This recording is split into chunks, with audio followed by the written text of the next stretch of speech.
Hello everyone, मेरे channel में आप सबका स्वागत है। मेरा नाम है मृणालिनी। चलिए देखते हैं आज की रीडिंग में ईश्वर आपको क्या मैसेज देना चाहते हैं।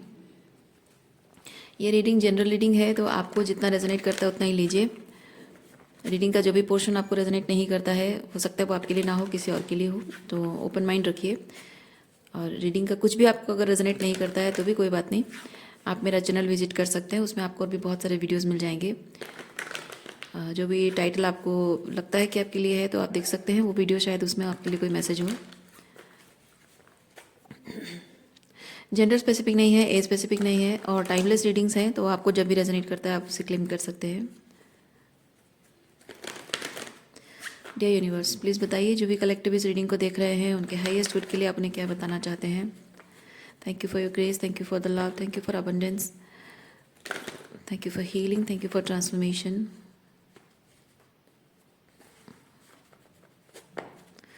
Thank you for guidance, thank you for clarity. Dear universe, thank you, thank you, thank you.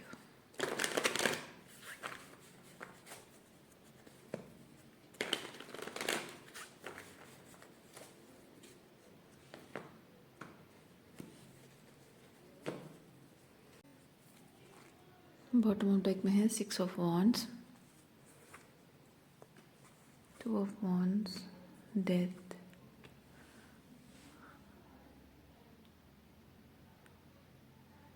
Okay.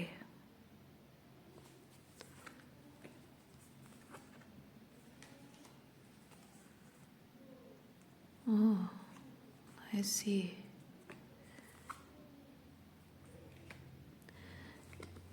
ये किसी के वापस आने की एनर्जी है, ओके। किसी के वापस आने की एनर्जी है। कोई इंसान फाइनली आपकी ज़िंदगी में वापस आ रहा है, और वो ये सोच रहा है कि आप, हो सकता है कि पहले आप उसके साथ रिलेशनशिप चाहते थे, लेकिन फॉर सम रीज़न आप दोनों के बीच में दूरियां आ गई थी, या फिर शायद वो रिश्ता तोड़कर चले गए थे, क्योंकि उस वक्त उनको लगता था कि ये रिलेशनशिप मेरे लिए नहीं है, या मैं नहीं कर सकता हूँ, संभाल नहीं सकता हूँ, क्योंकि आप दोनों के बीच में बहुत सारे कॉन्फ्लिक्ट हो गई थी, झगड़े आर्गुमेंट वगैरह शायद आप दोनों के बीच में होते थे, और ये चीज़ उनको बहुत ओवरवेलमिंग लग रहा था। इसीलिए वो अपनी मेंटल पीस के लिए आपके ये जो पर्सन है इस रिलेशनशिप को छोड़कर चले गए थे। ये बहुत हैवी बर्डनसम, जिम्मेदारी, मतलब बहुत जिम्मेदारी तो नहीं कहेंगे, हाँ बहुत ओवरवेलमिंग रहा है ये जो भी एक्सपीरियंस आपका आप दोनों के बीच में रहा है। सो इसीलिए वो आपको छोड़कर चले गए थे। द होल टाइम आप जब तक वो गए थे, जितने लंबे टाइम तक वो गए थे, शायद सालों तक चले गए थे, उस पूरे टाइम आपने उनका बहुत इंतज़ार किया है। और इनको ये चीज़ अभी लग रहा है कि जब वो वापस आ रहे हैं, इनको ये चीज़ लग रहा है कि आप तभी चाहते थे उनके साथ रिलेशनशिप, हाँ ये 2 ऑफ वॉन्ड्स, आप उनके साथ रिलेशनशिप चाहते थे, वो भी चाहते थे, लेकिन जब नहीं हो पा रहा था, अब अभी भी आप उनका इंतज़ार कर रहे हो, ऐसा उनको लगता है। और अब जब वो आपकी ज़िंदगी में वापस आएंगे, बहुत ही हार्ट वार्मिंग, वेलकमिंग एनर्जी आपकी रहेगी, और बहुत प्यार से आप उन्हें वेलकम करोगे अपनी ज़िंदगी में, ऐसा उनका मानना है। जैसा आप उनके लिए पहले फील करते थे, अभी भी फील करते हो, तो अपनाने में, उनके साथ रिलेशनशिप में आगे बढ़ने में आपको कोई दिक्कत नहीं होगी, ऐसा उनका मानना है।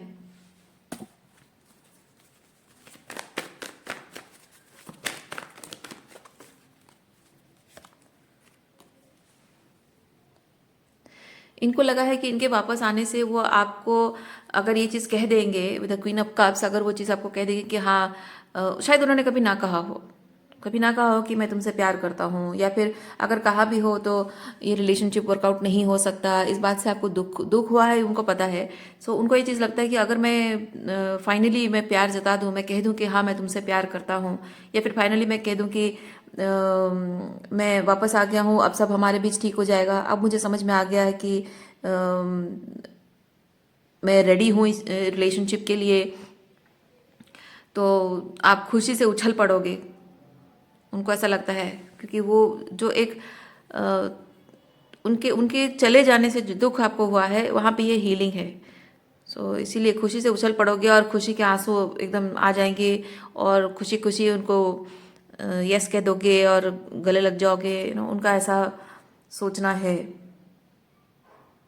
एक्सपेक्ट कर रहे हो आपसे ऐसा। ओके।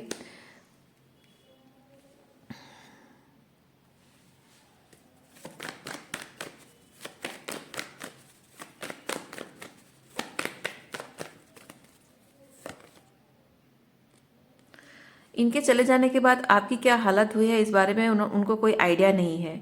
उन्होंने कभी जानने की कोशिश भी नहीं की है कि उनके चले जाने के बाद आपका क्या हाल हुआ है। उनके जाने के बाद जो इमोशनल डिस्टरबेंस जो टूट गए, भावनात्मक रूप में आप टूट गए थे, खुद को फिर से समेटने में आपको बहुत वक्त लगा है, हीलिंग करने में आपको बहुत वक्त लगा है। अब जब वो वापस आए हैं विद द जस्टिस, मैं फील कर रही हूँ कि आप उनसे अकाउंटेबिलिटी मांग रहे हो, उनसे पूछ रहे हो कि क्यों गए थे तुम, क्यों गए थे और आए क्यों हो, क्या चाहते हो, क्या चाहिए तुम्हें। तो आपके पर्सन यहाँ शायद with the S of pentacle आपको ऑफर कर रहे हैं, शादी का ऑफर कर रहे हैं, या शायद आपको ये कह रहे हैं कि मैं आ गया हूँ और क्या चाहिए तुम्हें, है ना, यही तो चाहिए था तुम्हें कि मैं तुम्हारे साथ रहूँ, बस मैं आ गया हूँ, अब क्या और चाहिए।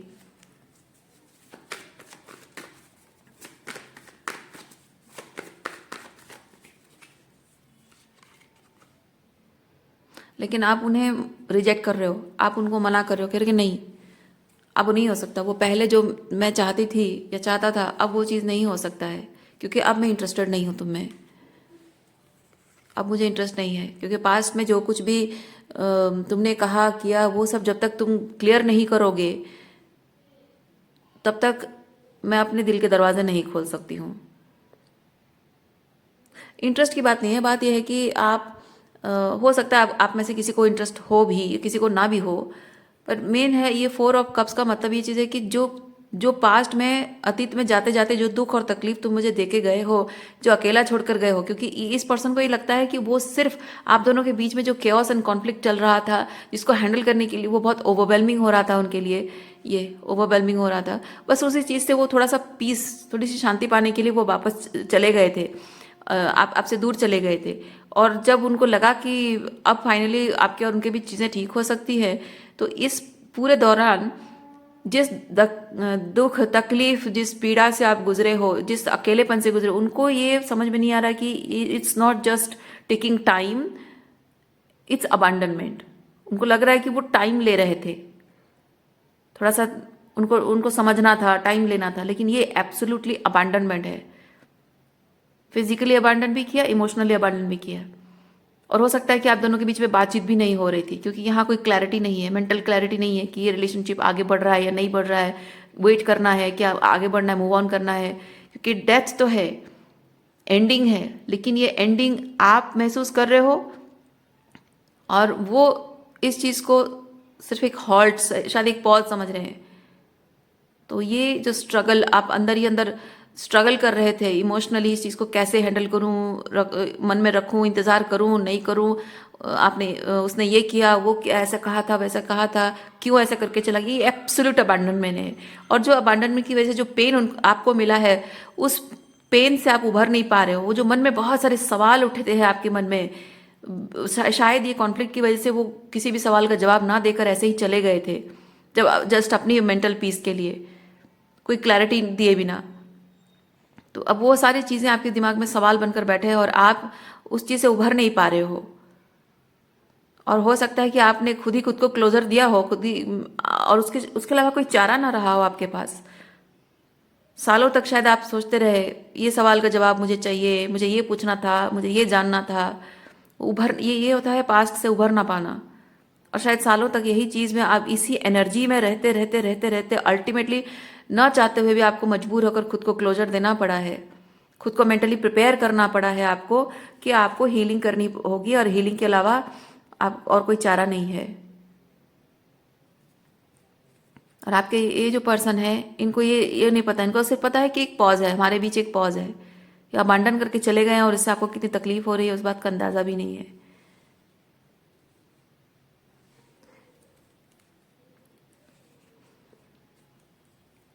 ये पर्सन आपके पास वापस इसलिए नहीं आए हैं क्योंकि वो आपसे प्यार करते हैं, या फिर इसीलिए नहीं आए हैं कि आपकी फीलिंग्स उनके लिए मैटर करती है, और इसलिए भी नहीं आए हैं कि उन्हें अपनी गलती का एहसास है। नहीं, उन्हें अपनी गलती का एहसास भी नहीं है, वो आपसे प्यार भी नहीं करते हैं और ना ही आपकी फीलिंग्स मैटर करती है। वो सिर्फ इसलिए आए हैं क्योंकि शायद उनकी ज़िंदगी में कुछ ऐसा चल रहा है, ये 5 ऑफ वॉन्ड्स, कुछ कॉन्फ्लिक्टिंग चल रहा है, बर्डनसम फील कर रहे हैं, उनको पीस चाहिए, और पीस के लिए कोई और डायरेक्शन उन्हें नहीं दिख रहा है। इसीलिए उनको अगर कुछ दिख रहा है तो ये आप दिख रहे हैं, ये होप, ये है डायरेक्शन दिखना, ठीक है, आइडिया आना, डायरेक्शन दिखना। तो ये इनको जब ये अपने लाइफ में केओस एंड कॉन्फ्लिक्ट है, अशांति है, तो मुझे शांति चाहिए, कहाँ जाऊँ? किसी के पास जाना है, अकेले नहीं जाना है। जैसे कि ये केओस एंड कॉन्फ्लिक्ट में वो आपको अकेला छोड़ के चले गए थे, तब आपने अपनी पीस खुद ढूंढी है with this night of cup. अपनी पीस आपने खुद ढूंढी है, आपने खुद को हील किया है। लेकिन आपके ये जब, क्योंकि बहुत आसान होता है जब लाइफ में केओस एंड कॉन्फ्लिक्ट होता है ना, हम किसी को ढूंढते हैं, कोई सहारा ढूंढते हैं, और सहारा आपने भी चाहा था कि ये केओस एंड कॉन्फ्लिक्ट के टाइम पे वो आपको छोड़कर ना जाएं, आपको सहारा दें। लेकिन आपको सहारा देने के बजाय वो आपको छोड़कर चले गए। अब जब उनको ज़रूरत है तो आप उनके लिए वो सहारा की तरह दिख रहे हो, और इसीलिए, सिर्फ इसीलिए वो आपके पास वापस आए हैं।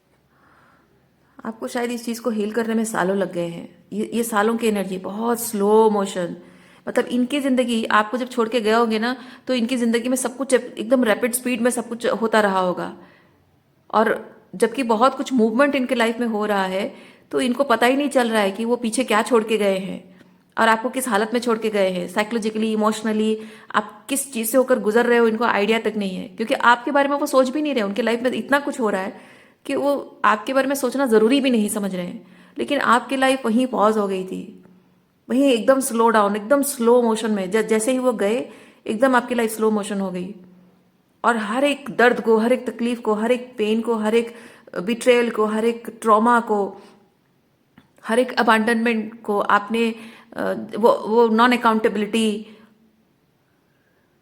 हर एक चीज़ को आपने बहुत ही बारीकी के साथ, बहुत ही डिटेलिंग के साथ आपने उस स्लो मोशन में फील किया। जैसे स्लो मोशन में हर चीज़ डिटेल में दिखाई देता है ना, वैसे ही जब एकदम एकदम रुक सी गई आपकी ज़िंदगी, और आप हर एक चीज़ को, उनके दिए हुए हर एक दर्द, दुख और तकलीफ को आपने बहुत डिटेल में, बारीकी से देखा, महसूस किया, जो आप नहीं करना चाहते थे। शायद आप कंसिस्टेंटली स्ट्रगल कर रहे थे कि बस ये समय निकल जाए, पर वो समय जा नहीं रहा था जितना आप चाहते थे। कि ये जो सब कुछ आप फील कर रहे हो उनके जाने के बाद, वो इतना बर्डनसम रहा है, वो इतना आपको अंदर से कमज़ोर कर रहा है, तोड़ रहा है, कि उसे आप महसूस करना नहीं चाहते थे, लेकिन आप मजबूर हो गए थे, उभर नहीं पा रहे थे उस चीज़ से। और इतने सालों आप क्या कर रहे थे, कैसे जी रहे थे, उनके बिना आपकी क्या हालत थी? कुछ नहीं, कुछ नहीं, क्योंकि आपके पर्सन पेज की एनर्जी में है। पेज, जैसे घर के बड़े किसी चीज़ को लेकर परेशान होते हैं और बच्चों को कोई आइडिया नहीं होता, उनको बस खेलना, खाना पीना, मस्ती करना है बस, वैसे ही जो परेशानी, जो दुख और तकलीफ आपको दे के गए थे, उसका क्या असर आप मानसिकता पर, आपकी भावनाओं पर पड़ा है, आपके शरीर पर, आपकी आत्मा पर पड़ा है, कोई फर्क नहीं पड़ता इनको, कोई फर्क नहीं पड़ता। उनके दिमाग में शायद आइडिया, ख्याल भी नहीं आता होगा कि मेरे जाने के बाद इसका कुछ पता नहीं क्या हुआ होगा। नहीं, कुछ नहीं। देखिए, एम्परर रिवर्स आया है।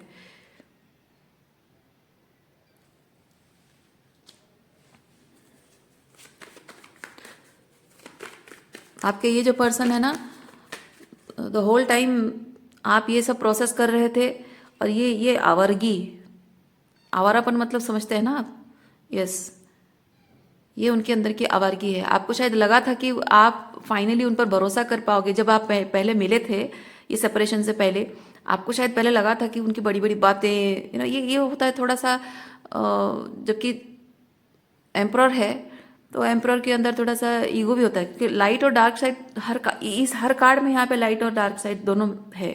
तो एम्प्रर में गुड साइड ये है कि एम्परर बहुत ही रिस्पॉन्सिबल होता है, फादर फिगर होता है, लीडर होता है, बॉस होता है। लेकिन उसका एक शैडो साइड ये होता है कि वो थोड़ा सा सेल्फ ग्रैंडियस होता है, बहुत ईगोटिस्टिक होता है, मैं ही सब कुछ हूँ वाला एनर्जी है। तो आपके ये पर्सन भी ऐसे रहे हैं और उसके चक्कर में अपने आप को बहुत अच्छा, बहुत महान, बहुत बड़ा, बहुत परफेक्ट, ये सब साबित करने के चक्कर में उन्होंने शायद आपको झूठे वादे भी किए हों, या फिर बहुत दिखावा, अगर वादे भी नहीं किए तो बहुत दिखावा भी किया हो, मैं द डिवाइन मास्कुलिन हूँ, शायद दिखावा किया हो और आपको शायद लगा हो कि oh my God, really is a very responsible person, बहुत जिम्मेदार इंसान है, उसकी बातों में दम है, उसमें ठहराव है।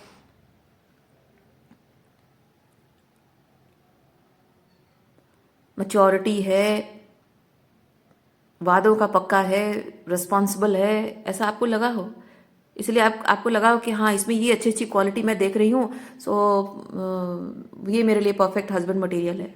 पर एक्चुअली में वो सब कुछ जो आपको दिखाते थे वो सिर्फ इंप्रेशन जमाने के लिए दिखाते थे, पर असल में आपके ये पर्सन है एकदम आवारा किस्म के इंसान है, वेरी रिस्पॉन्सिबल। और आप अब शायद आपको ये सेपरेशन के ड्यूरेशन जब आप हीलिंग कर रहे हो तब आपको शायद ये चीज़ समझ में आ गया है, जिसे आप इरेस्पॉन्सिबल एम्प्रॉर समझते थे, वो एक आवारा इंसान है जिसकी कोई रेस्पॉन्सिबिलिटी नहीं है।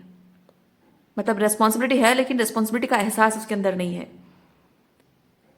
किसी भी जिम्मेदारी का एहसास नहीं है, बस ऐसे ही रैंडमली उसे करना पड़ रहा है तो बस करते जा रहा है, घिसी पिट्टी जिंदगी बस जीते जा रहा है। ना खुद की जिंदगी में कोई रिवोल्यूशन है और ना ही अपने रिश्तों में कोई रिवोल्यूशन है। अगर रिलेशनशिप्स में ये टॉक्सिक एक्सपीरियंसेस हो रहे हैं तो बेटर एक्सपीरियंस के लिए एक हेल्दी मैस्कुलिन जो चेंजेस लाता है वो लाने की जिम्मेदारी का एहसास इस पर्सन में है ही नहीं। सिर्फ भगोड़ा, ये होता है भगोड़ा, ये पीस के लिए मतलब ये कहना कि मुझे शांति चाहिए, पर असल में जब रिलेशनशिप में प्रॉब्लम आता है ये भागना और भगोड़ा, नहीं तो क्या कहूँ मैं इसको। ठीक है, तो ये वैसा इंसान है। अब जैसा है उसको वैसा देखिए। आप भले ही इसको एम्प्रॉर की तरह देखना चाहते हैं लेकिन ये है आवारा किस्म का इंसान, तो इस आवारा को आवारा ही देखिए। आप मन में झूठी उम्मीद मत पालिए कि ये एम्प्रॉर है या फिर एम्प्रॉर साबित करेगा अपने आप को। नहीं, जो आवारा किस्म का है वो आवारा ही है, उसको वैसे ही देखो।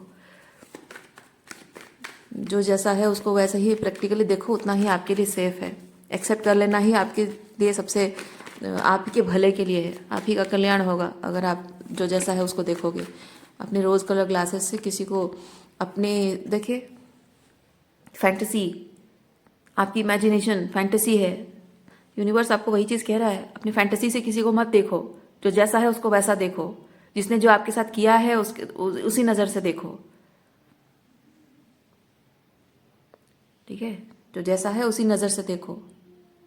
कभी कभी ऐसा होता है कि ईश्वर की इच्छा से, मतलब आप किसी पर्सन के साथ जब जुड़ते हो स्पेसिफिकली ईश्वर, कुछ कुछ ऐसे रिश्ते होते हैं जैसे कि शादी का रिलेशनशिप है जहाँ माँ बाप शादी तय कर देते हैं। लड़का कैसा है लड़की को नहीं पता, लड़की कैसी है लड़का को नहीं पता होता है, पर दोनों माँ बाप की इच्छा से हो रही शादी, इसीलिए आशीर्वाद समझकर एक्सेप्ट कर लेते हैं।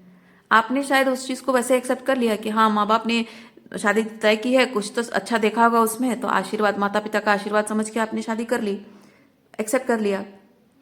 या फिर अगर आपका इस पर्सन के साथ कोई स्पिरिचुअल कनेक्शन है, जैसे कि ट्विन फ्लेम कनेक्शन है, क्योंकि जहाँ तक जितने ट्विन फ्लेम डिवाइन फेमिनिन्स की मैंने रीडिंग की है अब तक, मुझे इतना समझ में आया है कि divine feminines don't choose that masculine in their life, they are forced to fall in love in the relationship।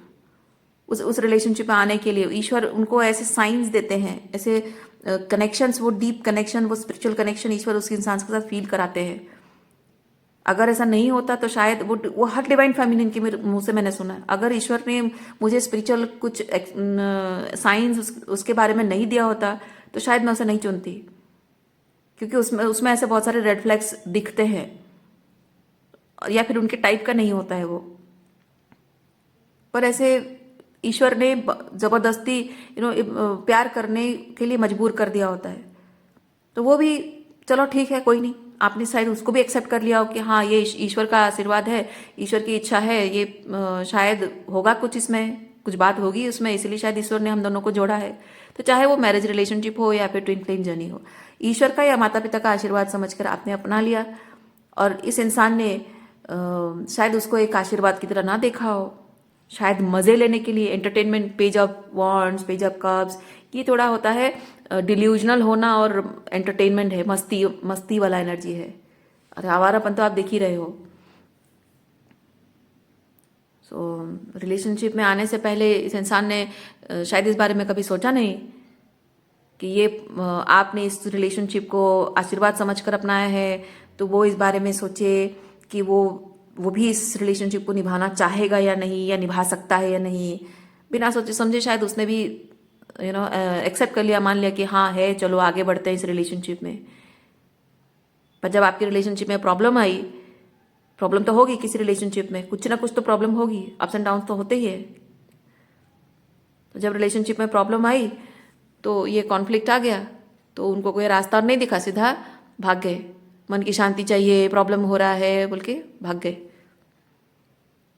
ये अपने अकाउंटेबिलिटी से बचना। हर शायद जब भी प्रॉब्लम आती होगी वो चले जाते होंगे अपने कार्मिक्स के पास। अगर मैरिज रिलेशनशिप है तो जाके अपनी मम्मी पापा के साथ, अपने भाई बहनों के साथ बैठ के आपकी चुगली करते होंगे, या फिर अपने कार्मिक के पास, कार्मिक पार्टनर अगर उनका कोई है उसके पास भाग जाते होंगे, और ये वैलिडेशन पाने के लिए भाग जाते हैं, चाहे वो मम्मी पापा हो या फिर कार्मिक पार्टनर हो, वैलिडेशन पाने के लिए। क्योंकि जब आपके साथ झगड़ा होता है आप अकाउंटेबिलिटी मांगते हो कि गलत क्यों कर रहे हो, ये जस्टिस, आप अकाउंटेबिलिटी मांगते हो। तो अकाउंटेबिलिटी देनी नहीं है, क्योंकि अकाउंटेबिलिटी मांगने का मतलब है कि आपने कुछ ना कुछ उसके अंदर ऐसा डेविलिश कुछ देखा है, रेड फ्लैग देखा है, यानी कि उसके प्रॉब्लम आपने बताई है। तो प्रॉब्लम बताने का मतलब यही है ना कि तुम गलत हो, तुम गलत कर रहे हो, यानी कि उसके ईगो को ठेस पहुंच रही है। तो ईगो को ठेस पहुंचते ही वो अटैक समझता है ना। ये इंसान ऐसा नहीं है कि आप अगर अकाउंटेबिलिटी मांग रहे हो तो उससे गलती हुई है, हाँ सबसे गलती होती है, तो मैं भी अगर कुछ गलत कर रहा हूँ तो मैं उसको सही कर लूँ, नहीं। ये इस तरह से इसकी ग्रूमिंग हुई है, इस तरह से उसकी ग्रूमिंग हुई है। क्योंकि आवारा लड़के जो होते हैं ना, आवारा लड़के लड़कियां जो होते हैं ना, तो उनके अंदर ये अकाउंटेबिलिटी उनके माँ बाप भरते ही नहीं है, उनको सिखाते ही नहीं है। लड़कियां भी होती हैं, इसलिए मैंने लड़कियां कहा। जो आवारा लड़के लड़की होते हैं उनको माँ बाप ने सिखाया नहीं होता है कि तुमसे भी गलत हो सकता है, तुम भी गलती कर सकते हो, और तुम्हें अपनी गलती का एहसास होना चाहिए। अगर नहीं है, कोई बता रहा है तो तुम्हें उसकी अकाउंटेबिलिटी लेनी चाहिए, अपनी गलती को सुधारना चाहिए, हमेशा एक सही इंसान बन के रहना चाहिए। नहीं, उनको सिखाया नहीं गया होता है। और यही यही कारण है कि जब आप अकाउंटेबिलिटी मांगते हो तो इनको अटैक जैसे लगता है ये चीज़। क्योंकि अगर सिखाया होता तो उनको पता चलता कि हाँ अकाउंटेबिलिटी मांग रहा है कोई, मतलब मुझसे गलती है, मुझे सुधारना है, तो रिलेशनशिप ऑटोमेटिक सही हो जाएगा, चीज़ें प्रॉब्लम सॉल्व हो जाएंगी। पर नहीं, तो इजीली उसको आप अटैक कर रहे हो ये सोच के वो भाग जाते हैं और अपने कार्मिक से वैलिडेशन ले लेते हैं, और हमेशा यही चीज़ करते रहे हैं। और तब भी शायद आपने उनको प्यार से समझाने की कोशिश की है, पर वो माने नहीं है। इनफैक्ट उनके जो कार्मिक हैं, आपने शायद उनको ये भी बताने की कोशिश की है कि आपके कार्मिक हमारे रिलेशनशिप में प्रॉब्लम क्रिएट कर रहे हैं, पर उन्होंने शायद ये कहा होगा कि नहीं, तुम वो कार्मिक लोगों के साथ मेरे रिश्ते खराब करना चाहती हो, तुम टॉक्सिक हो, तुम घर तोड़ने वाली हो। या फिर अगर आपने ये भी कहा होगा कि चलो कोई नहीं, आपको रिश्ता तोड़ने के लिए नहीं कहा जा रहा है, आपको सिर्फ इतना बोला जा रहा है कि अगर आपको वैलिडेशन चाहिए, आपको उन कार्मिक्स के साथ अच्छा लगता है तो वहाँ रहो, मेरे पास क्यों वापस आ रहे हो। मुझसे प्यार भी चाहिए, लेकिन मैं अगर आपको बेहतर ह्यूमन बीइंग बनने के लिए कह रही हूँ तो वहाँ भाग जाते हो। तो मेरे साथ रहो और अपना इनर वर्क करो, शैडो वर्क करके मेरे साथ रहो। या फिर अगर वहाँ अच्छा लग रहा है तो मुझे मेरे हाल पे छोड़ दो, तुम वहाँ जाके वहीं रहो, खुश रहो उनके साथ। मैनिपुलेटिव रिलेशनशिप देखिए, 10 ऑफ पेंटिकल, ये उन कार्मिक्स के साथ ये बहुत ही मटीरियल लेवल पे उनके साथ जो कनेक्शन है, बहुत ही लेन देन वाला कनेक्शन है। यहाँ इमोशंस की कोई जगह नहीं। 10 ऑफ पेंटिकल में कोई इमोशंस नहीं होता है, कोई फीलिंग्स नहीं होती है। यहाँ से फायदा नुकसान देखा जाता है। 10 ऑफ पेंटिकल में सिर्फ फायदा नुकसान है, और इन लोगों के साथ कनेक्शन भी वैसा ही है, फायदे नुकसान वाला कनेक्शन।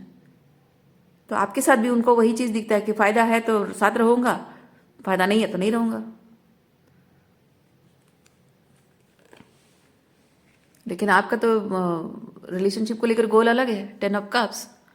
आप रिलेशनशिप में ही देखते हो कि यहाँ फ़ायदा नुकसान कुछ नहीं है, बस प्यार है, और इस रिश्ते को बनाए रखने के लिए हमको प्यार से रहना है। जहाँ गलती हो रही है, एक दूसरे के प्रति अनकंडीशनल लव रख के इस रिलेशनशिप में जो प्रॉब्लम को सॉल्व करना है। और जहाँ भी केओस एंड कॉन्फ्लिक्ट आता है उस पर काम करेंगे, क्या प्रॉब्लम है जानेंगे, तो हमारा रिलेशनशिप बेहतर होगा। यह आपका मोटो है। पर कोई यहाँ इस चीज़ को समझे तभी ना। बस हो सकता है कि आपके जो ये प्यार है, अनकंडीशनल लव है उनके प्रति, उसको सिर्फ अपने फ़ायदे के लिए मैनिपुलेट किया गया है, यूज़ किया गया है, आपको इमोशनली अब्यूज़ किया गया है। देखिए कैसे कार्ड्स निकल कर आ रहे हैं, स्टोरी बन जा रहा है, आपकी पूरी कहानी बन जा रहा है। मैं क्या कहूँ, देखिए जगलिंग शुरू हो जाती है। जैसे ही आप कहते हो I am being hurt, you are hurting me, immediately भाग जाते हैं अपने कार्मिक्स के पास।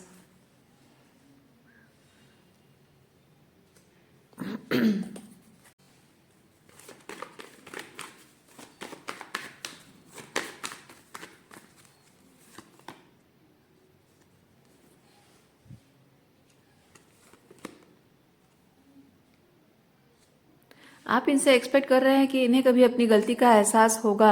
आप ईश्वर से प्रार्थना कर रहे हैं कि भगवान कभी तो इसको अपनी गलती का एहसास हो, और एक दिन जब इसको अपनी गलती का एहसास होगा तो हो सकता है कि फाइनली हमारे बीच चीज़ें ठीक हो जाएं।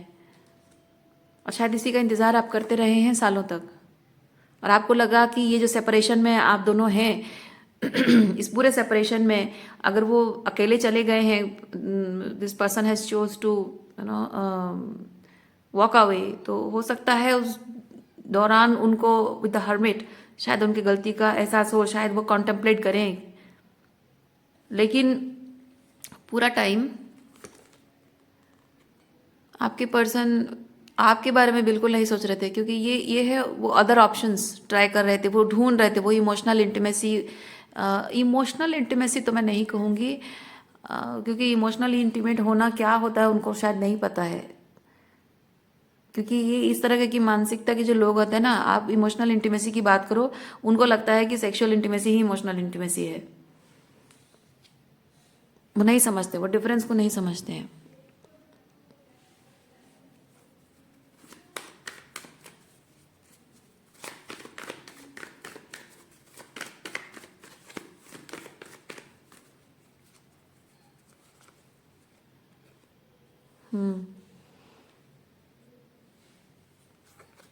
आपसे दूर चले जाना, आप अगर इस सिचुएशन में अगर आप हर्ट होके, मुझे फील हो रहा है कि शायद आप मजबूर कर दिए गए हैं। मतलब इस इंसान ने आपको बहुत हद तक मजबूर किया है। आप मतलब एक अगर नहीं रहना चाहते हो, कार्मिक्स के पास जाना चाहते हो तो चले जाओ, खुश रहो उनके साथ। पर नहीं, वहाँ भी जाना है, यहाँ भी आपके साथ टाइम स्पेंड करना है, तो आपको शायद इमोशनली साइकोलॉजिकली बहुत बुरी तरह से यूज़ एंड अब्यूज़ किया है, जिसकी वजह से कि शायद आप नहीं चाहते थे पर फिर भी मजबूर होकर आपने इस रिश्ते को छोड़ा है। क्योंकि ये 2 ऑफ कप्स है कि आप उनके साथ एक्सपीरियंस करना चाहते थे, लेकिन विद हैंगमैन उन्होंने आपको ये एहसास दिलाया है, बार बार ये सब गलतियां करके उन्होंने एहसास दिलाया है कि आपको चले जाना चाहिए। एस ऑफ वॉन्ड्स होता है न्यू डायरेक्शन चूज करना।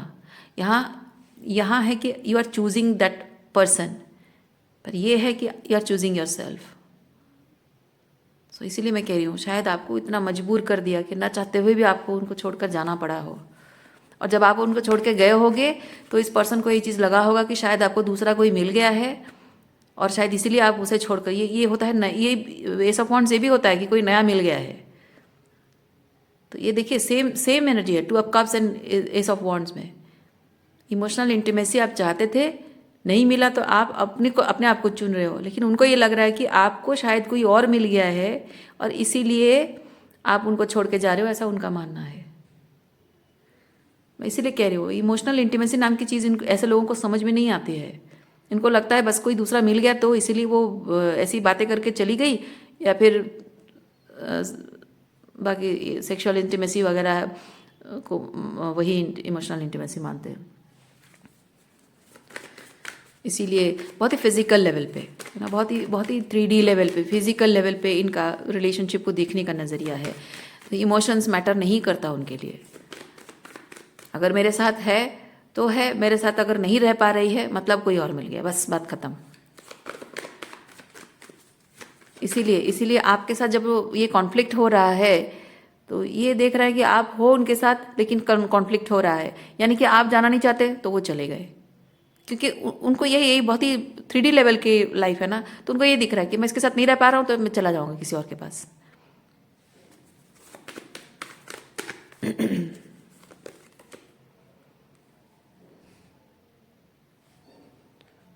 आपने इतने सालों तक, ये सालों की एनर्जी, ये नाइट ऑफ पेंटिकल, इतने सालों तक जो शायद बहुत रातों तक आप सोए नहीं हैं, बहुत रात रात भर आप रोया करते थे, शायद रोज़ उन्हें याद करते थे, उनके उन्हें याद मतलब प्यार से याद नहीं करते थे, उन्होंने जो कहा, जिस तरह से बिहेव किया, जो भी दुख और तकलीफ दी, जो उनके कार्मिक्स के साथ या वो टॉक्सिक पेरेंट्स के साथ या भाई बहनों साथ मिलकर जो आपके साथ माइंड गेम खेला, आपकी फीलिंग्स के साथ खेला, आपकी फीलिंग्स का, आपकी वैल्यूज़ का मजाक उड़ाया, आपकी पीठ पीछे आपका मजाक उड़ाते थे, आपको क्रिटिसाइज करते थे, शायद आपकी पीठ पीछे आपके खिलाफ कोई कॉन्स्पिरेसी करते थे कि इसका ऐसा इमोशंस का फ़ायदा उठाएंगे, इसको इस तरह से मैनिपुलेट करेंगे, हमारी ज़रूरत है, हमारे ज़रूरत के टाइम पे इसको ऐसे यूज़ करेंगे।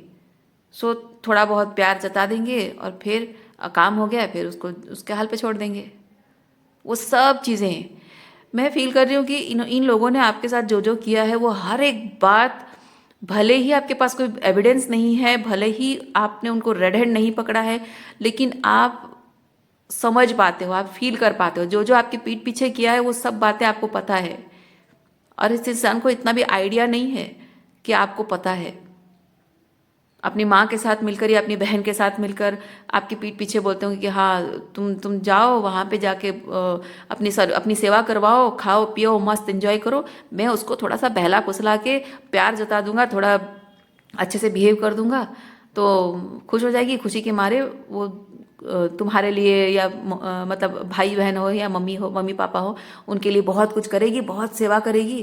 फिर उसके बाद जब तुम्हारा मन भर जाएगा तुम चले आना, उसके बाद वो अपने रास्ते तुम अपने रास्ते। ऐसी बहुत सारी चीज़ें हुई होंगी, तो मैं सिर्फ एग्जांपल एक दे रही हूँ।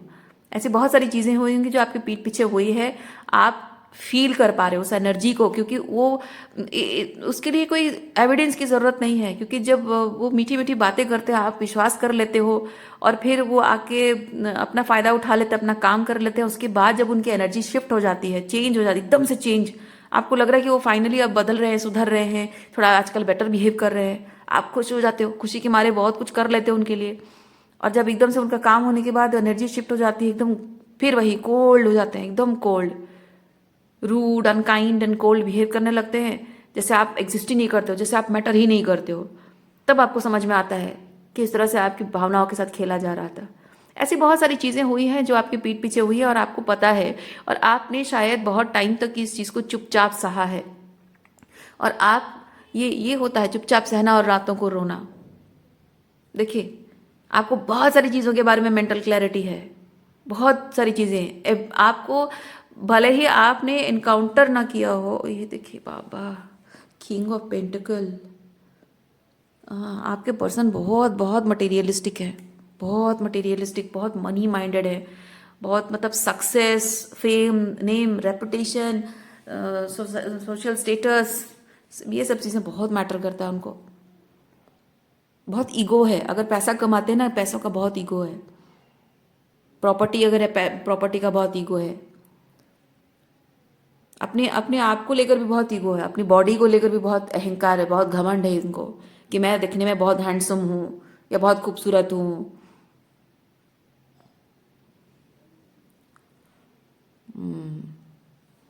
और ये जो ओके, मैं फील कर रही हूँ कि आपके जो पर्सन है ना, अपने आप को लेकर जो बहुत ग्रैंडियस फील करते हैं ना, और वो शायद वो उसी चीज़ को इस्तेमाल करते हैं आपको डिस्ट्रैक्ट करने के लिए।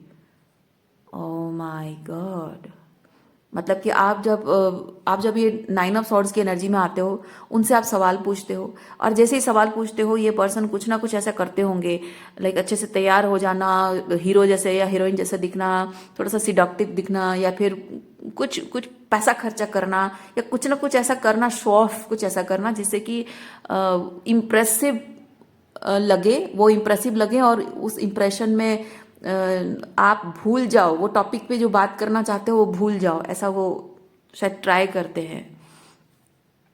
लेकिन इतना तो है कि आपको सब कुछ पता है।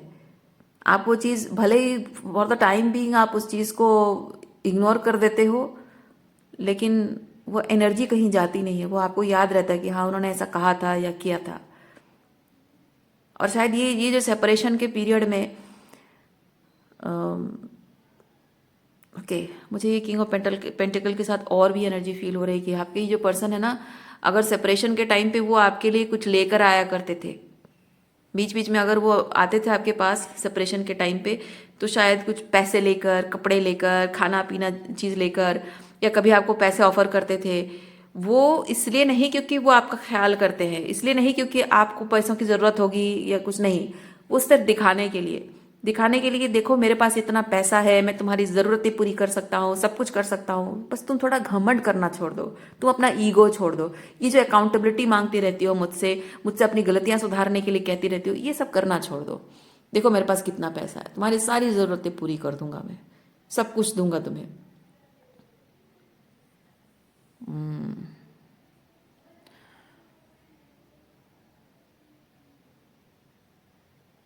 इवन आप आपके साथ जो आपके अगर बच्चे भी रहते हैं, ओके, अगर आपके बच्चे आपके साथ रहते हैं, ये चीज़ें खरीद के ला के देना बच्चों को दिखाने के लिए कि देखो मैं पापा हूँ, मैं इतना पैसा मेरे पास, तुम्हारी मम्मी के पास कुछ नहीं है, तो बच्चों को अपने फेवर में करने के लिए।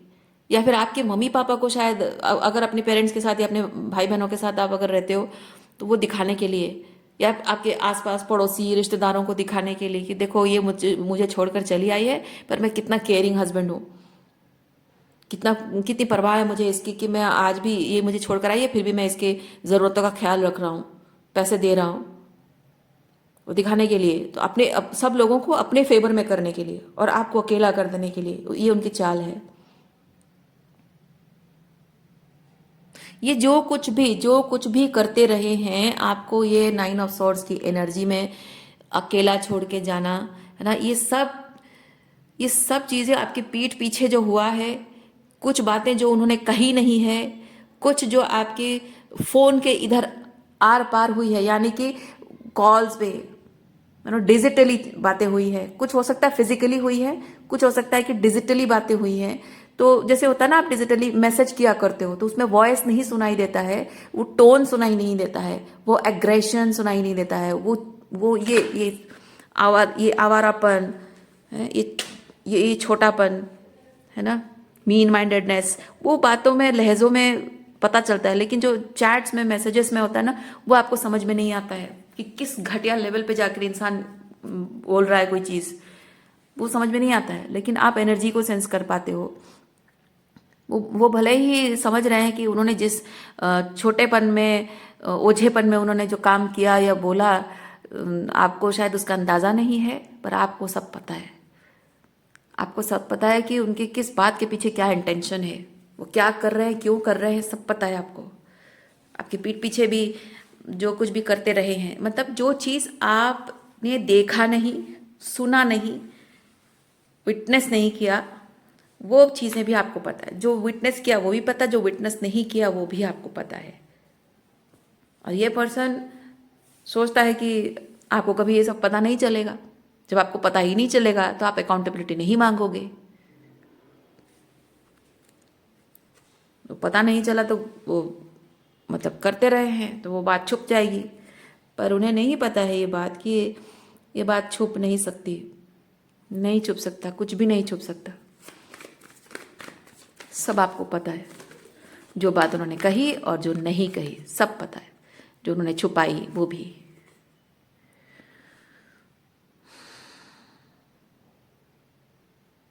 देखिए माय डियर व्यूअर्स, आप इस पर्सन के लिए सिर्फ उसकी ज़रूरत पूरे करने का माध्यम है, सिर्फ ज़रूरत पूरी करने का माध्यम है।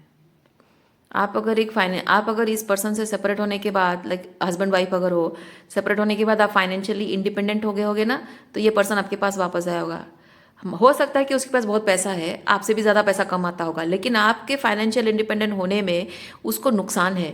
नुकसान ये है कि आप वो जो आपको यहाँ पे ये बेगर वाला दिख रहे हैं, आप बेगर की तरह है ना। ये भिखारी है, यहाँ पे हाथ फैला के उसे भीख ले रहा है, ये दे रहा है, भीख दे रहा है। मतलब कि ये पर्सन आपको being this king of pentacle, ये हमेशा चाहता रहा है कि ये पैसा कमाता रहे, आप उस पर डिपेंडेंट रहो और आपको ऐसे भिखारी की तरफ ट्रीट करता रहे, ब्रेड क्रम्बिंग करता रहे। लेकिन आप जब पैसा कमा रहे हो, भले वो ज़्यादा पैसा कमा रहा है, भले उसके जैसा आप नहीं कमा रहे हो, लेकिन जब आप पैसा कमा तो रहे हो ना, तो इसका मतलब है कि अब आपको वो ब्रेड क्रम्बिंग कर नहीं सकता, आपको भिखारी की तरह ट्रीट नहीं कर सकता, आपको हाथ फैलाने के लिए वो मजबूर नहीं कर सकता। और ये पैसों के माध्यम, ये ब्रेड क्रम्बिंग के माध्यम से ही वो आपको एहसास दिलाता है, छोटेपन का एहसास दिलाता है, किस तरह से आपको ऑब्लिगेशन में रहना चाहिए, कैसे आपको सर झुका के रहना चाहिए, हम्बल रहना चाहिए। शायद आपको वो विश्वास दिलाता है कि हाँ, आप तुम्हारी औकात यही है, ये भिखारी जैसी औकात है। लेकिन अब आप फाइनेंशियली इंडिपेंडेंट हो गए हो, तो अब वो नहीं कर पा रहा है, यही उसकी प्रॉब्लम है। शायद इस इंसान ने आपको हमेशा ये जताने की कोशिश की है, या फिर डायरेक्टली चीज़ भी कहा हो कि मैं पैसा कमा के तुम्हें खिलाता हूँ, इसलिए तुम्हें मुझे खुश रखना चाहिए। ओके। और शायद यही रीज़न है कि इस पर्सन ने आपको नौकरी नहीं करने दी, क्योंकि उसको पता है आप पैसा कमाओगे तो वो आपको ये बोल नहीं पाएगा। जो आप इसको बहुत हाईलाइट में देखते रहे हैं, ये एम्परर की तरह, जैसे कि ये मेरा मसीहा है, ये मेरा भगवान है, ये मेरा मसीहा, मेरा पति परमेश्वर है, तो उसको परमेश्वर की तरह पूजना। ये शायद चाहता होगा कि हाँ, आप इसको अपने मसीहा की तरह मानो और पति परमेश्वर मान के पूजा करो, उसकी सर आँखों पर बिठाओ। लेकिन इसके अंदर कुछ ना कुछ है, कुछ कॉम्प्लेक्सेस हैं। ओके, कुछ इन्फिरिटी कॉम्प्लेक्सेस हैं उसके अंदर, और उसी कॉम्प्लेक्स की वजह से ये नहीं चाहता है कि आप काम करो, पैसा कमाओ, क्योंकि वो चाहता है कोई तो हो दुनिया में जो कि मेरे पैरों पे गिर के मुझसे हाथ फैला के मुझसे भीख मांगे, चाहे पैसों की भीख हो या प्यार की भीख हो। इसकी अगर आपका ये ट्विन भी है, तो माना कि वो ये हस्बैंड वाइफ का मैं एग्जांपल दे रही हूँ, माना कि आपका ट्विन से आपकी शादी नहीं हुई है, और ये इमोशनली भी हो सकता है, क्योंकि ये होता है कुछ देना, मटेरियलिस्टिक लेवल पे कुछ देना। तो यहाँ पे जो आपका जो ट्विन है, हो सकता है वो आपको ब्रेड क्रम कर रहा हो, इमोशनली ब्रेड क्रम कर रहा हो, आपके साथ रहना, आपके साथ नहीं रह पा रहा है, वो जता रहा है कि मैं तुम्हारे साथ हूँ, ये तुम्हारे लिए बहुत बड़ी बात है। तुम मुझे देख पा रही हो, मुझे छू पा रही हो, मेरे साथ रह पा रही हो, वो तुम्हारे लिए बहुत बड़ी बात है। मैं तुम्हें टाइम दे रहा हूँ, मैं अटेंशन दे रहा हूँ। यस, दीज आर पेंटिकल थिंग्स। मैं वो टाइम और अटेंशन तुम्हें दे रहा हूँ, तुम बहुत मतलब प्रिविलेज्ड पर्सन हो, तुम्हें उस बात का एहसान मानना चाहिए। लेकिन इस पर्सन में वो कॉम्प्लेक्स है, कुछ ना कुछ कॉम्प्लेक्स है, और वो आपको इस तरह से इंडिपेंडेंट नहीं देख पा रहा है। ओके, और वो चाहता है कि आप उससे ब्रेड क्रम्स लेते रहें, उसका एहसान मानते रहें, उसके कदमों में ऐसे पड़े रहे, ताकि वो आपके माध्यम से वो अपना ईगो बूस्ट कर सके। मैं फील कर रही हूँ आपका ये जो किंग ऑफ पेंटिकल है ना, आपसे बहुत जलता है, क्योंकि अगर ये, जैसे मैंने मनी का एग्जांपल, हस्बैंड का एग्जांपल दिया, हस्बैंड वाइफ का, तो हो सकता है कि आप उससे ज़्यादा एजुकेटेड हैं और उससे ज़्यादा पैसा कमाने की कैपेबिलिटी आपकी है, इसीलिए इस इंसान ने शायद आपको जॉब नहीं करवाया। इसीलिए इसने कहा होगा कि ओ, तुम रानी बनकर घर में रहो, ऐश करो, मज़े करो, और तुम्हें क्या ज़रूरत है मेहनत करने की, मैं हूँ ना, कमा के खिलाऊंगा, मज़े कराऊंगा तुम्हें। और आपने उसे प्यार मान लिया, लेकिन असल में वो प्यार नहीं है, वो सिर्फ उसके अंदर जो कॉम्प्लेक्स है ना, कि आप उससे ज़्यादा पढ़े लिखे हो, उससे ज़्यादा अच्छी पोजीशन पे आपको नौकरी मिलेगी, ज़्यादा सैलरी मिलेगी, और उसी की वजह, उस कॉम्प्लेक्स की वजह से उस इंसान ने आपको इस तरह से मैनिपुलेट किया होगा। या फिर अगर आपका ट्विन है, तो ये हो सकता है कि ये पर्सन अपने लाइफ में अपने अंदर बहुत सारे केओस एंड कॉन्फ्लिक्ट को लेकर जी रहा है, अपने आप को लेकर बहुत सारा कॉम्प्लेक्स है, बहुत सारा केओस एंड कॉन्फ्लिक्ट, बहुत सारा बर्डन है, पीस की कमी है उसके लाइफ में, क्लैरिटी की कमी है उसके लाइफ में, ओके, उस स्पार्क की कमी है उसके लाइफ में, डाउट, सेल्फ डाउट बहुत सारा है, इमोशनल एम्प्टीनेस है उसके अंदर, बहुत कुछ गलत को वो एंड्योर कर रहा है। ये सब चीज़ें जो उसके अंदर है, उस चीज़ के बावजूद, उस चीज़ के ये सब चीज़ें आपके लाइफ में भी है, ठीक है। ये सारी चीज़ें, केओस, कॉन्फ्लिक्ट, बर्डन है, सेल्फ डाउट है, हीलिंग की प्रॉब्लम है, बहुत सारा इंजस्टिस हुआ है, मेंटल क्लैरिटी नहीं है, स्पार्क की कमी, वो आपके जीवन में भी है। आपने भी शायद बहुत कुछ देखा है, बहुत कुछ एक्सपीरियंस किया है, लेकिन उसके बावजूद भी उसमें और आप में डिफरेंस ये है कि आप बहुत ग्राउंडेड हैं, आप खुद को संभाल पा रहे हो, आप हीलिंग कर रहे हो, अपनी हीलिंग पर ध्यान दे रहे हो, सेल्फ डाउट दूर कर रहे हो, अपने इंट्यूशन पर भरोसा कर रहे हो, इनर नोइंग पर भरोसा कर रहे हो, अपने अंदर स्पार्क आप खुद जगा रहे हो, क्रिएटिव तरीके से जिंदगी को जी रहे हो, अपने आप के लिए, न्याय के लिए आप स्टैंड ले रहे हो, अपनी पावर क्लेम कर रहे हो। और ऐसी ऐसी आवारगी एनर्जी को आप अटेंशन नहीं दे रहे हो। उसकी ज़िंदगी में भी ऐसे आवारा लोग भर्ती होंगे, भरे पड़े होंगे, लेकिन आप ऐसी एनर्जी को अटेंशन नहीं दे रहे हो, आप ऐसी एनर्जी को डिस्कार्ड कर रहे हो, आप कह रहे हो, नहीं नहीं चाहिए। वो जो पावर आपके अंदर है ना, आप अकेले हो, अकेले होने के बाद भी वो पावर और कॉन्फिडेंस आपके अंदर जो है, ये कैसे कर लेते हो आप, ये कैसे कर लेते हो? ये सोच सोच के आपका ये जो किंग ऑफ पेंटिकल है ना, ये बहुत जेलस फील करता है, ये वो क्यों नहीं कर पा रहे। आप भी अकेले हो, वो भी अकेला है, इवन ये आपका हस्बैंड या ट्विन जो भी है, हस्बैंड वाइफ या ट्विन जो भी है, दोनों की ऐसी एनर्जी है, दोनों ही आपसे जेलस फील करते हैं। आपके पास पैसे कम है लेकिन आप इतने संतुष्ट क्यों हो? उसके पास इतना पैसा है फिर भी वो संतुष्ट क्यों नहीं है? आपकी लाइफ में भी ये सारी प्रॉब्लम चल रही है, आप भी सिंगल हो, वो भी सिंगल है, उसकी लाइफ में भी प्रॉब्लम है, फिर आप कैसे इतने ग्राउंडेड हो? इमोशनली कितने हाई वाइब्रेशन में कैसे रह पाते हो? इमोशनली हील कैसे हो रहे हो? वो क्यों नहीं कर पा रहा है? वो कॉम्प्लेक्स उसके अंदर है। और ये जो आपको जो इधर उधर की बातें बोल के जो मैनिपुलेट करने की कोशिश करता है, वो सिर्फ इसलिए कि आप उम्मीद करो कि ये सब चीज़ों की हीलिंग वो आपको देगा, आपके लिए रिस्पॉन्सिबिलिटी लेगा, विश्वास करोगे, तब उसके साथ रहोगे तो वो आपको ब्रेड क्रम कर पाएगा। और ब्रेड क्रम करके आपको हमेशा जज, क्रिटिसाइज करता रहेगा, ताकि आप ये 9 ऑफ सॉर्ड्स की एनर्जी में रहो और वैलिडेशन पाने के लिए आप उसी के चरणों में ऐसे पड़े रहो, और जो कि हो नहीं रहा है और हो भी नहीं सकता है।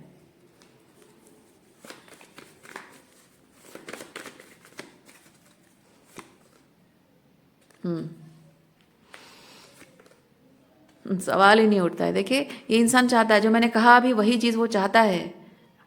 ओके, ये जो यहाँ पे भिखारी है ना,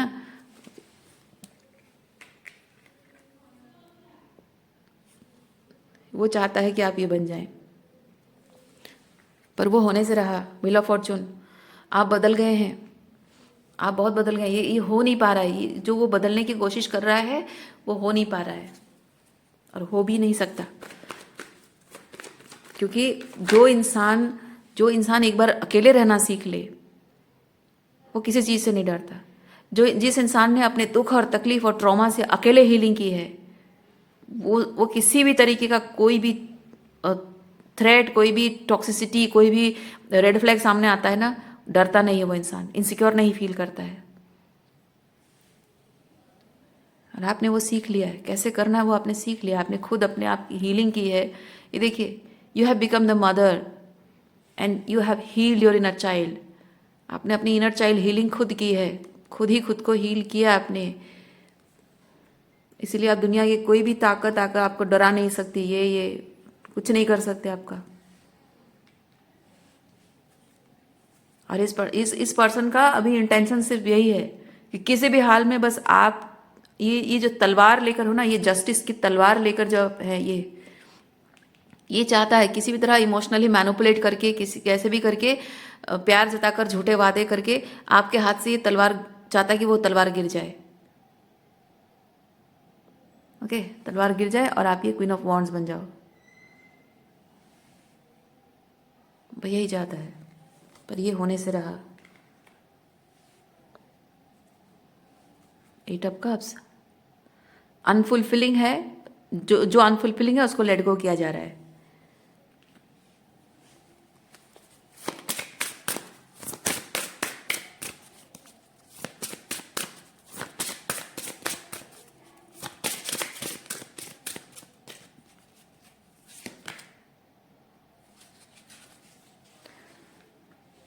Enter the temple of your truth. Follow your vision. The time for guilt and shame ends now.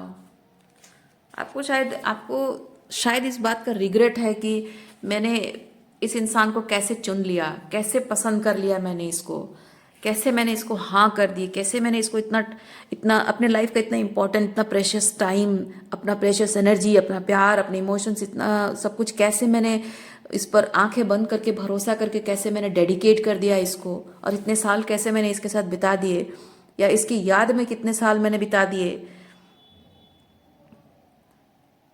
इतना इंटेंस लव मैं कैसे कैसे किया मैंने, और क्यों क्यों इस इंसान को मैंने किया, क्यों मैं सच को देख नहीं पाई। इस बात का आपको रिग्रेट है, पर आपको रिग्रेट करने की ज़रूरत नहीं है।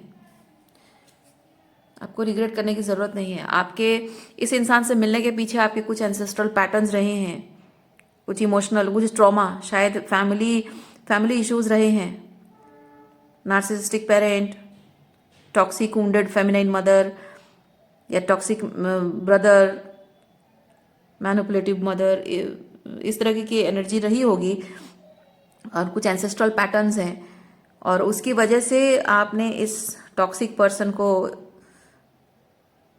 मैनिफेस्ट किया है।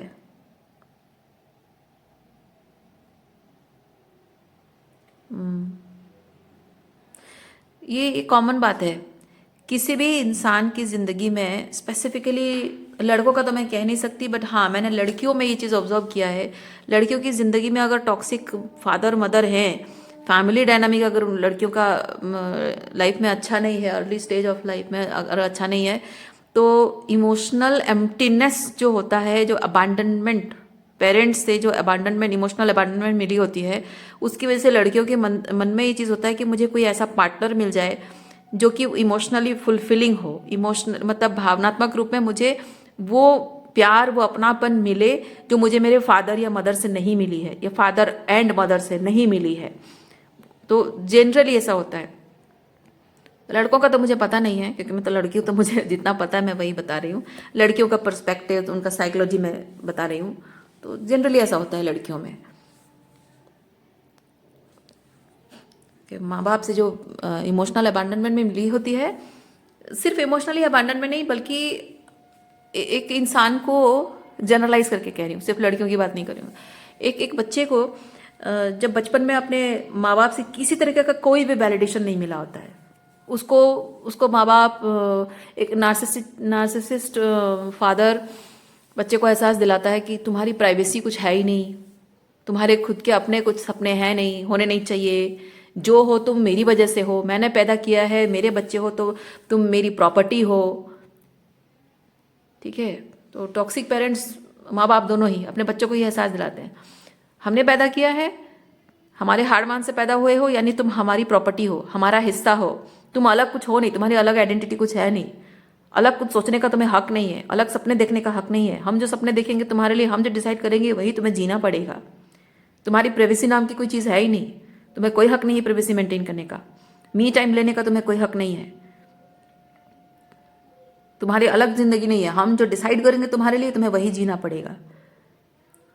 वो भी एक तरीके का अबांडनमेंट है, भले ही वो उसका ख्याल रख रहे हैं, उसकी खाने पीने का, सरवाइव करने का सारी प्रोवाइड कर रहे हैं, लेकिन इमोशनल लेवल पे वो सपोर्ट सिस्टम उनका नहीं होता है कि बच्चे के अपने खुद के सपने हो सकते हैं, सो हम उसको हेल्प करें, उसको गाइड करें कि वो जहाँ जिस डायरेक्शन में जाना चाहता है उसको सही स्टेप्स उसको हेल्प करें, या उसके लिए कुछ रिसोर्सेस, जिन्हें मनी है, फाइनेंसेस है, या फिर कुछ और सपोर्ट है वो प्रोवाइड करें, ताकि उसके सपने वो पूरे कर सके, उसमें कोई कमी ना हो। नहीं, वो नहीं होता है। सब कुछ अपनी पसंद से और अपने टाइप का करेंगे, यानी कि अपनी पसंद की चीज़ें अपने बच्चों के लिए करते हैं, और अपने टाइप, वो जैसे टॉक्सिक नार्सिसिस्ट पेरेंट्स होते हैं ना, वो अपने बच्चों के लिए वैसे ही टॉक्सिक नार्सिसिस्ट हस्बैंड या ससुराल मैनिफेस्ट करते हैं, हस्बैंड वाइफ या ससुराल दोनों ही। लड़कों के लिए भी ये चीज़ होता है, नार्सिसिस्ट वाइफ मिल जाती है, नार्सिसिस्ट मतलब टॉक्सिक इन लॉज मिल जाते हैं, होता है।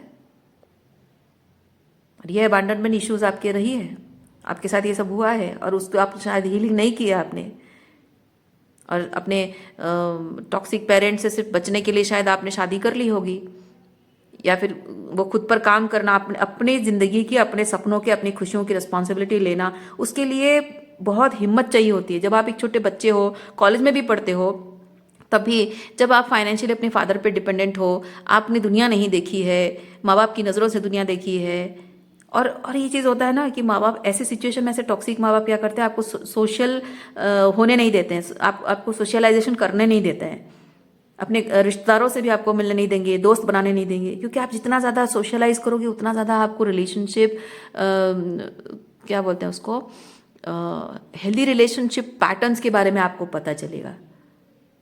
और जैसे जैसे आपको रियलाइज़ होगा कि अरे हेल्दी रिलेशनशिप्स ऐसे होते हैं, आपको दिख जाएगा, आपके माँ बाप एक्सपोज हो जाएंगे, आपको दिख जाएगा कि वो कितने टॉक्सिक हैं आपके माँ बाप। इसीलिए आपको सोशलाइजेशन से दूर रखेंगे, ताकि आप एक सोने के पिंजरे में हो, आप खाना पीना आप पढ़ाई करने के लिए सब कुछ वो दे रहे हैं, लेकिन अपने हिसाब से दे रहे हैं, जैसा उनको सही लग रहा है वो आपके लिए कर रहे हैं। तो सोने का पिंजरा बनाएंगे और उसमें बांध के, मतलब मेटाफोरिकली स्पीकिंग, सोने के पिंजरे में बांध करके रख देंगे आपको, उसमें आप उड़ते रहो, पिंजरे के अंदर बैठ के आप पंख पसारते रहो, उड़ते रहो, बस उसी में, बाहर नहीं निकलना है। तो ये एक कॉन्स्पिरेसी पेरेंट्स करते हैं कि हम अच्छे पेरेंट्स हैं, अपने बच्चों का ख्याल है, उसके प्रोटेक्शन के लिए कर रहे हैं।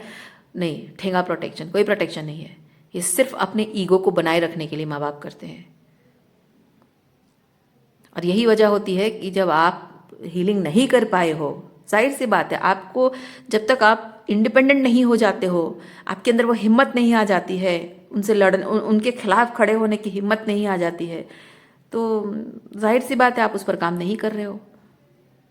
और उस दौरान आपको ये ऐसे लोग मिल जाते हैं रोमांटिकली, तो वो हीलिंग करना ज़रूरी है अपनी पावर क्लेम करना ज़रूरी है, इसी वजह से ये लोग आपको मिले हैं। तो यूनिवर्स आपको कह रहा है कि अब आप इन लोगों के बारे में ना सोचें, ये हस्बैंड है या आपका ट्विन है या आपके पेरेंट्स हैं, इनके बारे में अब मत सोचो, इनको और इम्पोर्टेंस मत दो, इनको प्रायोरिटी मत दो, ये आपके लिए अब मैटर नहीं करते हैं। टॉक्सिक कार्मिक कनेक्शंस हैं ये, तो इनको जाने दो। आप अपनी ये एंसेस्ट्रल पैटर्न पर ध्यान दो। ये जो पैटर्न आपने जो लेसन सीखा है, आप देखो कि आपके फैमिली पैटर्न्स कैसे हैं, वो हील करो। अपने फादर से अपनी पावर क्लेम करो, ठीक है। और अपने अगर आपके फादर टॉक्सिक हैं, नार्सिसिस्ट हैं, उनसे आप पावर क्लेम करो। अगर आपकी मदर बहुत ही क्लिंगी टाइप की, को डिपेंडेंट, मैनिपुलेटिव अगर मदर हैं आपकी, तो वहाँ से आप बाउंड्री मेंटेन करके आप अपनी पावर क्लेम करो। अपने फादर से भी बाउंड्री मेंटेन करके पावर क्लेम करो। लड़ाई झगड़ा से कुछ नहीं होगा, मैं कह देती हूँ आपको। मैं हमेशा अपनी रीडिंग्स में कहती हूँ, आप टॉक्सिक लोगों से जब डील कर रहे हो ना, उनसे लड़ाई झगड़ा आर्ग्यूमेंट करके आप पावर क्लेम नहीं कर सकते हो। आप जितना हो सके उतना साइलेंट हो जाओ, दूर हो जाओ, बाउंड्रीज मेंटेन करो, डिस्टेंट हो जाओ, और अपने आप पर ध्यान दो। जितना आप अपने आप पर ध्यान दोगे उतने अपनी पावर क्लेम करोगे। कुछ कहने का कुछ फायदा नहीं है। आप यहाँ से भी तो जब बाहर निकले होगे, जब आप, जैसे मैंने कहा कि रीडिंग के बीच में कि आपको मजबूर कर दिया गया रिलेशनशिप छोड़ने पर, जब आप रिश्ता छोड़कर गए होगे, आप साइलेंट होके गए होगे ना, लड़ाई झगड़ा करके नहीं गए होगे, क्योंकि लड़ाई झगड़ा कर ऑलरेडी चुके हो। आप ऑलरेडी लड़ाई झगड़ा कर चुके हो, उनको अकाउंटेबिलिटी मांग चुके हो, उनको सब कुछ बोल चुके हो, लेकिन फ़ायदा कुछ हुआ नहीं। और चुपचाप चले जाने का मतलब ये है कि आप जान गए हो कि अब बोलने का कोई फ़ायदा नहीं है, इसके मुंह लग के बस अपना टाइम बर्बाद नहीं करना है मुझे, या इसको समझा के अपना टाइम और एनर्जी ख़राब नहीं करना मुझे, क्योंकि समझने वाला तो है नहीं। और जो समझने वाला है नहीं, उसके साथ आप चाहे कितना भी भोंपू बजा के चिल्लाओ, कोई फ़र्क नहीं पड़ता है। तो चुपचाप चले जाना ही इसमें बुद्धिमत्ता है। तो ऐसे ही when you are dealing with the toxic father and manipulative mother, silently यहाँ से अपनी एनर्जी विड्रॉ करके आपको अपने आप पर काम करना, यही आपके लिए सही है। मानसिक तौर पे भी, भावनात्मक तौर पे भी, एंड स्पिरिचुअली एनर्जी बहुत बचेगी आपकी। इनको समझाने बुझाने के चक्कर में अपना एनर्जी और टाइम बर्बाद ना करें अननेसेसरी। आपकी इनके लेवल पे आपकी वाइब्रेशन लो हो जाएगी। इसीलिए यूनिवर्स आपको कह रहा है कि अब समय आ चुका है, लेट देम शाइन। आपकी जो डिज़ायर्स हैं, flame of desire, let them shine out in radiant light. And शन डार्क पाथ्स। आपकी जो ज़िंदगी में जो ये अंधकार भर गया है ना, ये अंधकार को दूर करने के लिए अब रास्ता तभी खुलेगा जब आप अपने पैशन पर, अपने डिज़ायर्स पर ध्यान दोगे, अपने अंदर की इनर लाइट, एक सेकेंड, अपनी इनर लाइट पर जब ध्यान दोगे। अरे वही चीज़ हमेशा मैं रीडिंग में कहती हूँ, जितना आप डार्कनेस को, जितना आप फाइट करोगे, मतलब डार्कनेस से जितना फाइट करोगे, डार्क एनर्जी को सपोर्ट करने वाले, नेगेटिविटी को, टॉक्सिसिटी को, डेविलिश एनर्जी को सपोर्ट करने वाले जितने लोग हैं, उनको जितना ज़्यादा अटेंशन दोगे वो उतनी ही पावर में राइज करेंगे। आप खुद पर ध्यान दोगे, खुद की हीलिंग पर ध्यान दोगे, आप अपने अंदर की डिवाइन लाइट पर ध्यान दोगे, आपकी डिवाइन लाइट शाइन करेगी।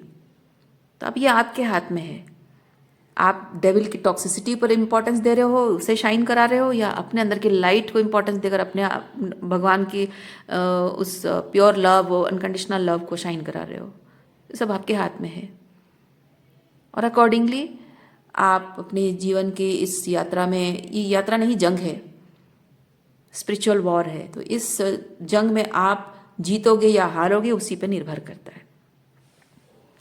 लेकिन आप अगर अपने ईगो को अलाउ करोगे जीतने के लिए, तो वो डेमोन ही जीतेगा, आप नहीं जीतोगे। इन लोगों का इनको मज़ा आएगा।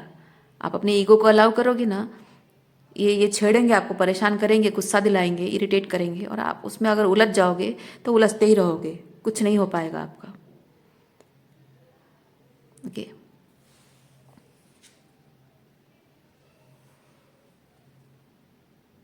आप अकेले नहीं हैं। ये कार्ड हमेशा बताता है आप अकेले नहीं हैं। हाँ, हो सकता है कि ये सब जो आप देख रहे हो अपने आसपास, आपके माता पिता, भाई बहन, आपके दोस्त, सब आपके खिलाफ खड़े हैं, आपका पार्टनर आपके खिलाफ खड़ा है, या फिर आप जिनके ट्विन फ्लेम है, ट्विन फ्लेम आपके खिलाफ खड़ा है। हो सकता है सारी दुनिया खड़ी हो, और ये लोग जो कर रहे हैं इनके फेवर में बहुत लोग हो सकते हैं और आपके फेवर में कोई नहीं है। आप फिजिकली अपने आप को अकेला पा रहे हैं, इमोशनली अकेला पा रहे हैं खुद को, लेकिन यूनिवर्स आपको कह रहा है कि आप अकेले नहीं हैं, क्योंकि आपके पीछे एक फोर्स खड़ी है, आपके पीछे एक स्पिरिचुअल फोर्स खड़ी है। आपके एंसेस्टर्स हैं, स्पिरिट गाइड्स हैं, आपके ईश्वर हैं, आपका गाइडेंस सिस्टम जो आपके सोल को गाइड कर रहा है, पूरी फोर्स खड़ी है। आप अकेले नहीं हैं। ये लोग देखिए, कोई अगर जंग के मैदान में खड़ा है, उसको जहाँ तक दिख रहा है शत्रु, वो वहीं तक लड़ेगा। लेकिन ये अपने 3D लेवल की जो माइंडसेट है, उस लेवल पे वो जितना देख सकते हैं, जो कर सकते हैं, वो उतने लेवल पे लड़ाई करेंगे। आप स्पिरिचुअल पर्सन हैं, आपके साथ एक स्पिरिचुअल फोर्स जुड़ी हुई है, और जब आप स्पिरिचुअल तरीके से चीज़ों को देख रहे हो, you are able to see things beyond the 3D they are seeing. Okay, यानी कि आपकी जो फोर्स है ना, वो इनसे ज़्यादा पावरफुल है। ओके, तो आज के लिए इतना ही है। उम्मीद करती हूँ इस रीडिंग से आपको कुछ क्लैरिटी मिली हो। मैं आपको नेक्स्ट रीडिंग में मिलती हूँ। अपना ख्याल रखिए, खुश रहिए, बाय।